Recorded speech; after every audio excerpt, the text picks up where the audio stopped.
Now, when Pizzagate came out, the media tried to turn Pizzagate into something that wasn't. Surprises of the presidential campaign was the explosion of fake news on the internet. 28-year-old Edgar Welch was arrested in Washington Sunday afternoon outside Comet Ping Pong, a popular family pizza parlor. D.C. police say Welch fired at least one round into the restaurant floor with an AR-15 rifle like this one on his Facebook page. No one was injured. Someone on Twitter, whose name remains unverified but has several thousand followers, posted that new emails found on Anthony Weiner's computer confirmed that Hillary Clinton was involved in a pedophilia ring. The rumor spread, inspiring some newfound internet sleuths to start digging around in John Podesta's hacked emails, searching for proof and location of the so-called sex ring. In those emails, they are absolutely littered with code words. And many of these code words are food words, such as pizza. Somebody said to me, "Hey, Dave, search for pizza in Podesta's emails. And once you go down that rabbit hole, you never really emerge the same person." It was obvious from the get-go that these words were code words for something else because the context that they were used in did not make sense. To be clear, not one single email in the Podesta emails discusses child sex trafficking or pedophilia. That is a fact. But there are dozens of what seem to be strangely worded emails dealing with pizza and handkerchiefs. Investigators say that those words in the emails about pizza and the talk of handkerchiefs is code language used by pedophiles. There is some kind of code language. They're just not talking about pizza, folks. Who phrases that? Who blocks out an hour of time to eat a slice of pizza? You can get a service for a half an hour, you can get a massage for a half an hour, but you can't get food for a half an hour. It just absolutely makes no sense. There's other ones like, the realtor found a handkerchief. I think it has a map that seems pizza related. And another one is, Obama spent $65,000 flying in pizza and hot dogs from Chicago. Are we using the same channels? Pizza is a well-known pedophile code word that actually has been used by law enforcement to arrest online sexual predators of children. And there's been multiple arrests that have been made by law enforcement of pedophiles trying to solicit children by using the pedophile code word pizza. 2007 unclassified FBI document. That document, according to the FBI, contains commonly used symbols by pedophiles to express their preference in children. Notice this one on the end, the triangle? That image signifies something called boy love.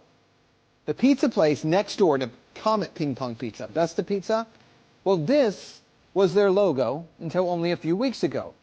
People don't know that because the mainstream media refuses to cover it. The entire mainstream media redefined what Pizzagate was to make it sound ridiculous and less believable, and then they had people like Megyn Kelly come in, interview James Alefantis, didn't ask him any challenging questions.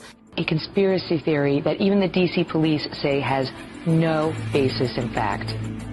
She didn't ask him any questions about the pictures of children on his Instagram page looking abused, being sexualized. She didn't ask him about the pedophile talk. So the whole mainstream media painted him as this poor victim, as this person that was innocent, that was just victimized, as something that wasn't true. But just his Instagram page alone should have been enough for authorities to look into him. Investigators have already proven there's nothing to the story, right? Well, actually, no. And that's what you need to know. For all that is here, there has not been one single public investigation of any of this. Not from local police, not from the FBI, no one. And that has to be the big question. Not for Podesta or for pizza parlor owners, but for law enforcement. Based on what may be or may not be here, the big question is, why hasn't any investigation taken place? This is insane. So many people in the mainstream media have said Pizzagate is a conspiracy theory. Pizzagate has been debunked. It has not been debunked. If it's been debunked, explain the code words. No one to this day, including John Podesta himself, can explain the code words in his emails. Hey, John Podesta, can you please explain why you have children rented for entertainment for your adult hot tub parties. No one has ever explained why John Podesta has literal pedophile and cannibalism paintings all over his office and his home. Tony Podesta too. And then you look into the spirit cooking dinners, and you look into Marina Abramovic, who's the one that was conducting the spirit cooking dinners. Why are they going to spirit cooking dinners? Why are they sacrificing chickens to Moloch in their backyard? This isn't my words, this is their words. This is in their emails.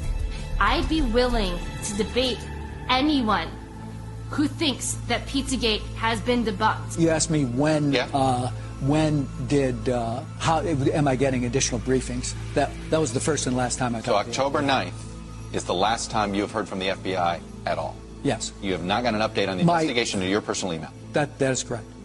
So not only did the mainstream media lie to you about Pizzagate, they actually told you that it was illegal to read John Podesta's emails on WikiLeaks. Chris Cuomo, with a straight face on CNN, looked into the cameras and said, it's illegal for you to read John Podesta's emails. Also interesting is, remember, it's illegal to possess these stolen documents. It's different for the media. So everything you learn about this, you're learning from us. That's how scared they are of those emails, and that's how explosive the content in those emails are. That they felt the need that they had to tell you you could not read those emails, and if you do, you might get arrested. Lie. It's different for the media. So everything you learn about this, you're learning from us.